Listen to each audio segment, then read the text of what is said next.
na nossa aula de número 7 da Escola Dominical. Estamos aqui sempre compartilhando nestas últimas semanas sobre vivendo acima da mediocridade, não é? E é um prazer poder chegar até você novamente. A cada semana tem sido muito bom a gente meditar aqui sobre a Palavra de Deus, compartilhar algumas coisas importantes. Como você sabe, você que tem acompanhado, nós chegamos a semana passada, terminamos falando sobre duas qualidades essenciais para alguém que deseja ter uma vida realmente significativa. Uma delas é a importância da sabedoria, e nós vimos como a Bíblia exalta a sabedoria até como algo de muito valor a ser buscado. E em segundo lugar, nós falamos sobre a questão de transformação de vida. Romanos 12 nos diz que nós precisamos ser transformados pela renovação da nossa mente, tá? E então hoje nós vamos dar continuidade aqui ao nosso tema e justamente dentro disso, dessa questão da transformação de vida, nós vamos exatamente ver a necessidade, que realmente a Bíblia nunca nos apresenta a questão de uma melhoria de vida. Isso é interessante. A Bíblia nunca propõe para nós que nós apenas tenhamos uma melhoria na nossa vida. Não. O Evangelho é um Evangelho transformador. O Evangelho ele vem para fazer morrer a nossa velha natureza e o Evangelho propõe um novo nascimento, não é? Então, um recomeço totalmente novo, do zero. Então, isso é muito importante, que as pessoas não podem conceber o Evangelho como algo que só veio acrescentar algo na minha vida. Jesus não veio apenas acrescentar algo à minha vida. Jesus veio realmente transformar a minha vida por inteiro. Por quê? Porque há uma profunda incapacidade do sistema deste mundo em agradar a Deus. Esse é o nosso primeiro ponto de hoje. O mundo em que nós vivemos, o sistema de valores deste mundo, ele está muito distante de Deus. Não consegue satisfazer as exigências de um Deus santo. Ou seja, qualquer pessoa que deseja ou deseje viver segundo os valores deste mundo, essa pessoa não conseguirá realmente agradar o Senhor Deus santo e verdadeiro. O sistema de valores deste mundo não traz vida para ninguém. E nós falamos a semana passada que um dos grandes objetivos do ser humano é encontrar essa vida de plenitude. Então agora nós vamos em cima de uma passagem para a gente dar continuidade aqui àquilo que nós temos compartilhado. E eu gostaria de começar hoje com essa passagem de 1 Coríntios, capítulo 1, versos 18 a 25. 1 Coríntios, capítulo 1, versículos 18 a 25. Então quero que você acompanhe conosco aí nessa passagem, tá bom? Porque a palavra da cruz é loucura para os que perecem, mas para nós que somos salvos é o poder de Deus, porque está escrito: destruirei a sabedoria dos sábios e aniquilarei a inteligência dos inteligentes. Onde está o sábio? Onde está o escriba? Onde está o inquiridor desse século? Porventura não tornou Deus louca a sabedoria deste mundo? Visto como na sabedoria de Deus o mundo não conheceu a Deus pela sua sabedoria, aprove a Deus salvar os crentes pela loucura da pregação.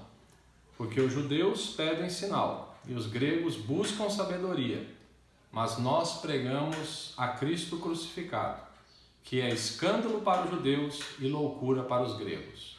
Mas para os que são chamados, tanto judeus como gregos, lhes pregamos a Cristo, poder de Deus e sabedoria de Deus. Porque a loucura de Deus é mais sábia do que os homens, e a fraqueza de Deus é mais forte do que os homens. Olha que interessante. Essa passagem escrita pelo apóstolo Paulo nos fala sobre essa incompatibilidade total. O mundo, o seu sistema, para Deus é loucura. E por outro lado, diz a Bíblia que a sabedoria de Deus para os homens é loucura. Então nós temos exatamente essa contradição total. E aí vai um alerta para aqueles cristãos que estão tentando agradar a Deus, mas ao mesmo tempo vivendo segundo os preceitos deste mundo. Não dá para reconciliarmos essas duas coisas ou conciliarmos essas duas coisas. E é interessante que o apóstolo Paulo aqui fala de dois grupos. Ele fala aqui, porque os judeus pedem sinal e os gregos buscam sabedoria, mas nós pregamos a Cristo crucificado, que é escândalo para os judeus e loucura para os gregos. Olha que coisa impressionante. Ele menciona esses dois grupos, judeus e gregos. Só que o evangelho que nós pregamos de Cristo crucificado, morrendo na cruz para pagar o preço dos nossos pecados, este evangelho para eles é loucura. Os judeus representam a religiosidade sem Cristo. Então os judeus se apegaram ao seu sistema, ao judaísmo, mas quando Jesus veio como Messias, como cumprimento das Escrituras, a Bíblia diz que os judeus daquela época rejeitaram a Jesus como Messias. Então, os judeus representam essa religiosidade sem Cristo. Os gregos representam a sabedoria humana. Então, esse era o forte dos gregos, né? Sabedoria desenvolvida pelos filósofos, pelos sábios daquela época, mas uma sabedoria que não incluía Deus, que não incluía a palavra de Deus. E é interessante aqui em 1 Coríntios que o que o apóstolo Paulo propõe como resposta a esses dois grupos é o seguinte: ele diz, para os judeus que representam a religiosidade sem Cristo, o apóstolo Paulo fala do poder de Deus. Diz aqui, lhes pregamos a Cristo o poder de Deus. Então, a resposta para a religiosidade sem Cristo é o poder de Deus.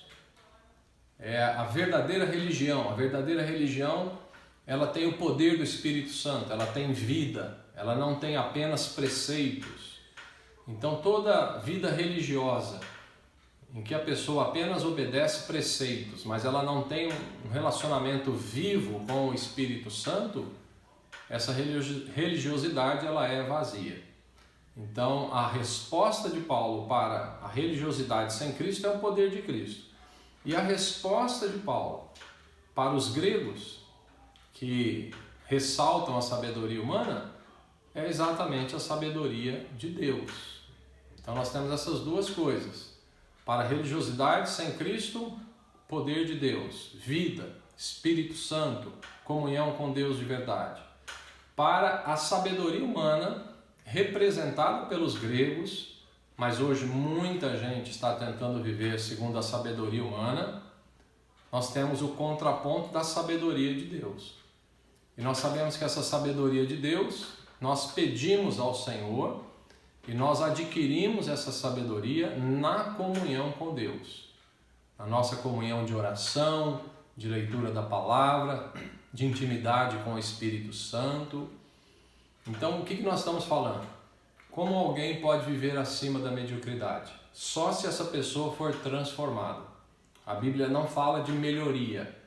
A Bíblia não fala de acréscimo na nossa vida. Estávamos vindo bem, Jesus apenas acrescentou algo para mim. Não.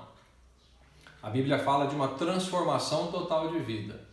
A Bíblia fala de novo nascimento.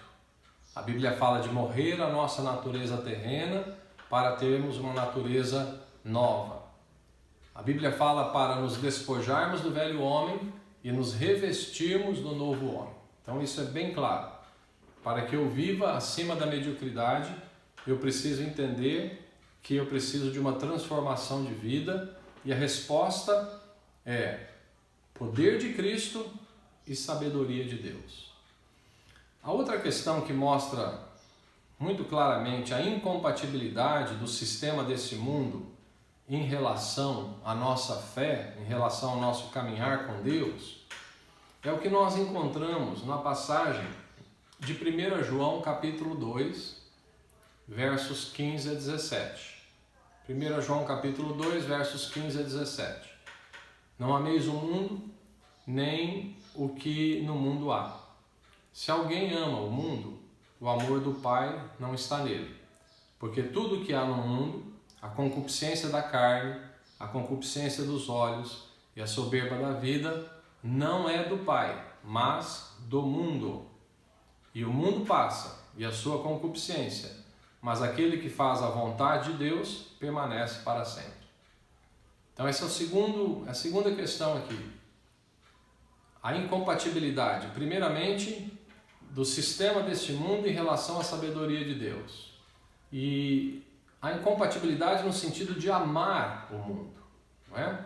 Quando a Bíblia diz aqui, não ameis o mundo, a Bíblia está falando não apenas do seu sistema cultural, de conhecimento, de valores, mas está falando realmente do nosso envolvimento emocional, do desejo que nós temos em relação ao mundo. Quando o nosso desejo de vida é canalizado para as paixões, para as concupiscências da carne, concupiscências dos olhos e a soberba da vida, nós estamos nos afastando da vida especial. Concupiscência da carne são os desejos naturais da carne, as paixões que a carne tenta nos impor. Concupiscência dos olhos fala daquela cobiça, dos desejos que eu tenho quando eu olho algo e eu acabo cobiçando aquilo, eu tenho aquilo como alvo da minha vida. E a soberba da vida fala sobre fama, né? Sobre o fato de queremos estar acima das pessoas. Todas essas são as propostas do mundo, né? As pessoas se acham plenas quando elas podem satisfazer os desejos da sua carne, quando elas têm fama, quando elas cobiçam as coisas e correm atrás das coisas, não é? Então, nós precisamos fugir do sistema deste mundo para termos uma vida especial. Senão a nossa vida vai ser na média das pessoas, uma vida sem algo especial, sem Deus, uma vida na mediocridade. E qual é a solução proposta pelo Evangelho em relação a essa situação de desejarmos o mundo, de amarmos o mundo? É interessante que a proposta é submeter a nossa carne ao controle ou ao domínio do Espírito Santo. Então, nesse sentido, a pregação do Evangelho, a proposta de Jesus, a proposta do Evangelho é totalmente contrária ao coração dos homens.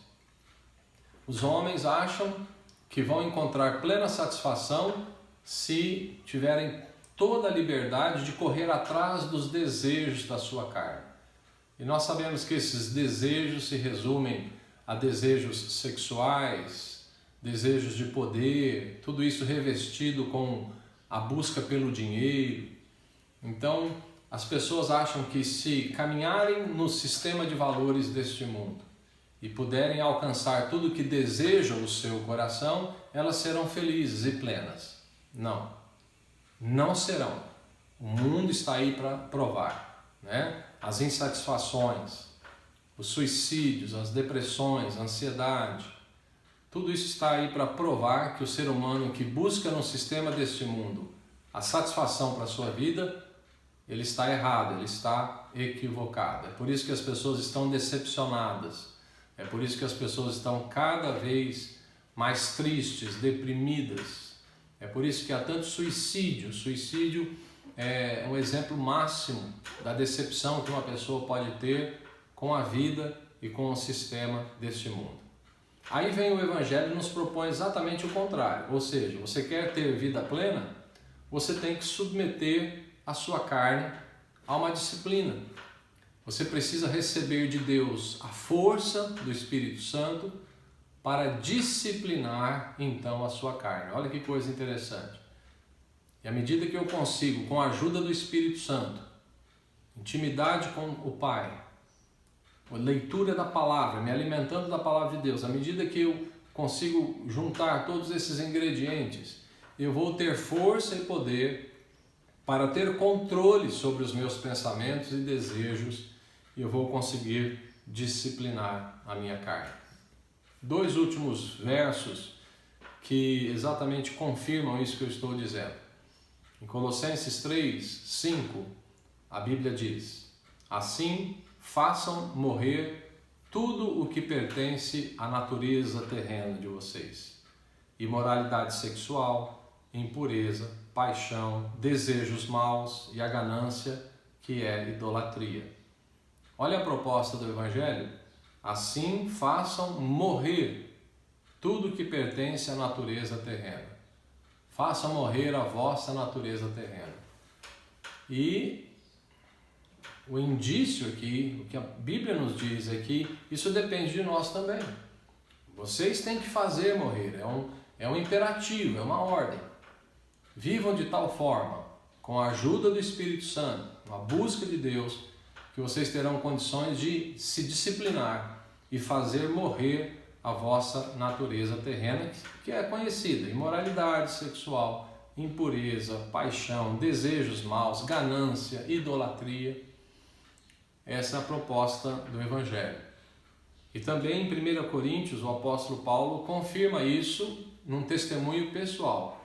É muito interessante que aqui em 1 Coríntios 9, 26 e 27, o apóstolo Paulo dá um testemunho assim: sendo assim, não corro como quem corre sem alvo, e não luto como quem esmurra o ar, mas esmurro o meu corpo e faço dele meu escravo, para que depois de ter pregado aos outros, eu mesmo não venha a ser reprovado.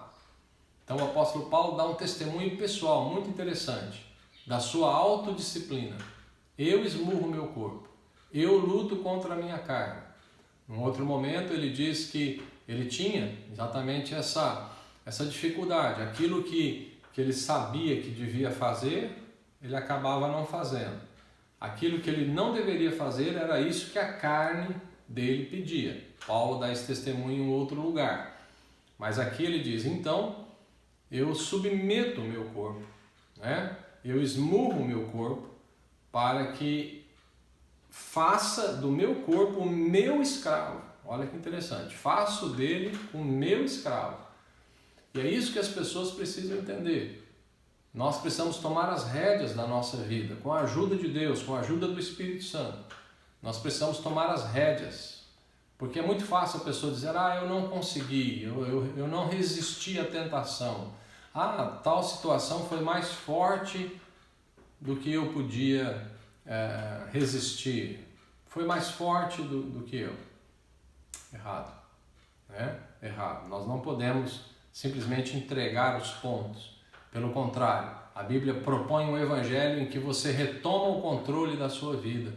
Aí sim você deixará de ter uma vida medíocre. E nós estamos cansados de ver isso, né? As pessoas cedendo aos seus desejos, as pessoas controladas pela sua carne. E nós vemos aí no sistema deste mundo que realmente não lutamos mais pelo que é certo. Pelo contrário, vamos cedendo e cedendo cada vez mais. E há um processo que está acontecendo na nossa sociedade há muito tempo, que é um processo de desistir, né? De desistência. Antes, algo era certo ou errado. O errado era reprovado. Aí chegamos num momento em que havia o certo e o errado, mas a proposta era: bom, eu não vou reprovar mais aquele que erra ou que é errado. Eu vou viver o meu certo, mas eu não vou reprovar o errado. Num terceiro momento, a sociedade vem pressionando os seres humanos a aceitarem o errado. Então, eu tenho o meu certo, aquele estilo de vida está totalmente errado, segundo os preceitos da moral, segundo os preceitos de Deus, mas a sociedade veio forçando nós a aceitarmos aquilo que é errado como se fosse normal. E há ainda um quarto estágio, que é a sociedade impondo o que é errado, impondo o que é pecado e iniquidade, impondo aos seres humanos. A ponto de nós vermos aqui no Brasil uma luta para a hipersexualização das crianças. Materiais didáticos têm sido confeccionados para chamar as crianças para uma vida sexual precoce, colocando ideias de homossexualismo, ideias absurdas, pecaminosas. Então nós vimos que a sociedade foi passando por vários estágios, desde da reprovação do que era errado até a imposição do que é errado, para que todas as pessoas aceitem obrigatoriamente. Muito bem. Então hoje a nossa aula foi em cima disso, não é? O Evangelho propõe uma transformação de vida. Se não for transformação, nós não conseguimos uma vida especial ou uma vida acima da mediocridade. E essa transformação passa por uma disciplina, por um esforço próprio, de nós esmurrarmos o nosso corpo, de com a ajuda do Espírito Santo, nós não estamos fazendo isso sozinhos, com a ajuda do Espírito Santo, realmente controlar a nossa natureza terrena, para que possamos servir a Deus de maneira melhor.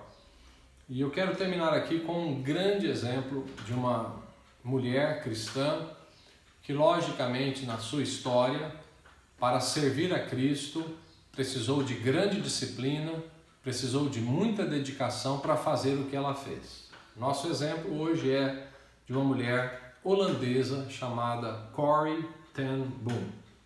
Corrie ten Boom nasceu em 15 de abril de 1892, numa família cristã reformada em Amsterdã, na Holanda.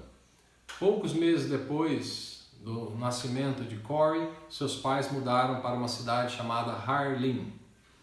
E ali então, naqueles dias, em 1940, alguns anos depois, nós sabemos da história da guerra e do nazismo, que invadiu toda a Europa.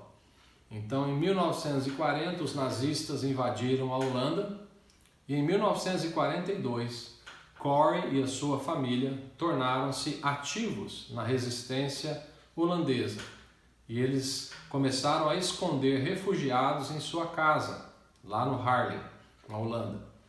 Dessa forma, eles começaram a livrar muitos judeus da morte, escondendo-os na sua própria casa. A devota família cristã dos ten Boom era conhecida pela sua atitude prestativa para com todos e com relação aos judeus, isso foi ainda mais acentuado. Então nós vemos que a história dessa família da Holanda, impactados pelo Evangelho, eram cristãos reformados que davam extrema importância ao povo judeu e viam a importância do povo judeu nas Escrituras. Eles, durante a Segunda Guerra Mundial, passaram a esconder judeus na sua casa. Em maio de 1942, uma mulher muito bem vestida chegou à porta dos ten Boom com uma pasta na mão. Ela estava nervosa e ela disse que o seu marido havia sido levado pelo exército alemão e que o seu filho havia corrido e se escondido ali na casa dos ten Boom. E essa mulher então explica a situação dela, judia, e ela tinha medo de ser presa, assim como foi o seu marido. Então aí começa a saga dos ten Boom, não é? E essa mulher, ela pergunta se podia ficar na casa de Corrie, dos seus pais, e ali então começa a história do que é conhecido como o refúgio secreto, não é? Ten Boom e a sua irmã mais velha começaram então a receber os refugiados, guardá-los numa determinada sala da casa, alimentá-los, e muitos milagres foram acontecendo desta forma. E esse local da casa dos ten Boom passou a ser reconhecido como o refúgio secreto. Existe um filme lindíssimo em cima disso. Porém, por volta do meio-dia, no dia 26 de fevereiro de 1944, os alemães prenderam toda a família ten Boom, com a ajuda de um informante holandês. Logo que chegou à prisão, 10 dias depois, o pai de Corrie acaba morrendo. Em seguida, Corrie ten Boom e a sua irmã mais velha são enviadas para um campo de concentração. Finalmente, alguns meses depois, Betsy, a irmã mais velha, acaba falecendo. E assim então se desenvolve a história desta dessa família. A irmã Betsy, mais velha, irmã de Corey, antes de morrer, ela deixa uma frase impressionante que ficou marcada na história. Antes de morrer, ela teria dito para Corey: não há abismo tão profundo que o amor de Deus não seja ainda mais profundo. Corey, no entanto, foi solta alguns meses depois, um dia após o Natal, em dezembro de 1944. Corey foi libertada do campo de concentração e ela veio a falecer no ano de 1983, com 91 anos. Esse é o exemplo de uma mulher cristã que, juntamente com a sua família, no momento de crise, serviu a Deus, salvando a vida de centenas de judeus contra o nazismo, e ela precisou de muita disciplina, de muita coragem. Corey ten Boom, sua irmã Betsy, foram duas mulheres acima da média. Que Deus te abençoe, fique conosco, estou te esperando na nossa próxima aula, tá bom?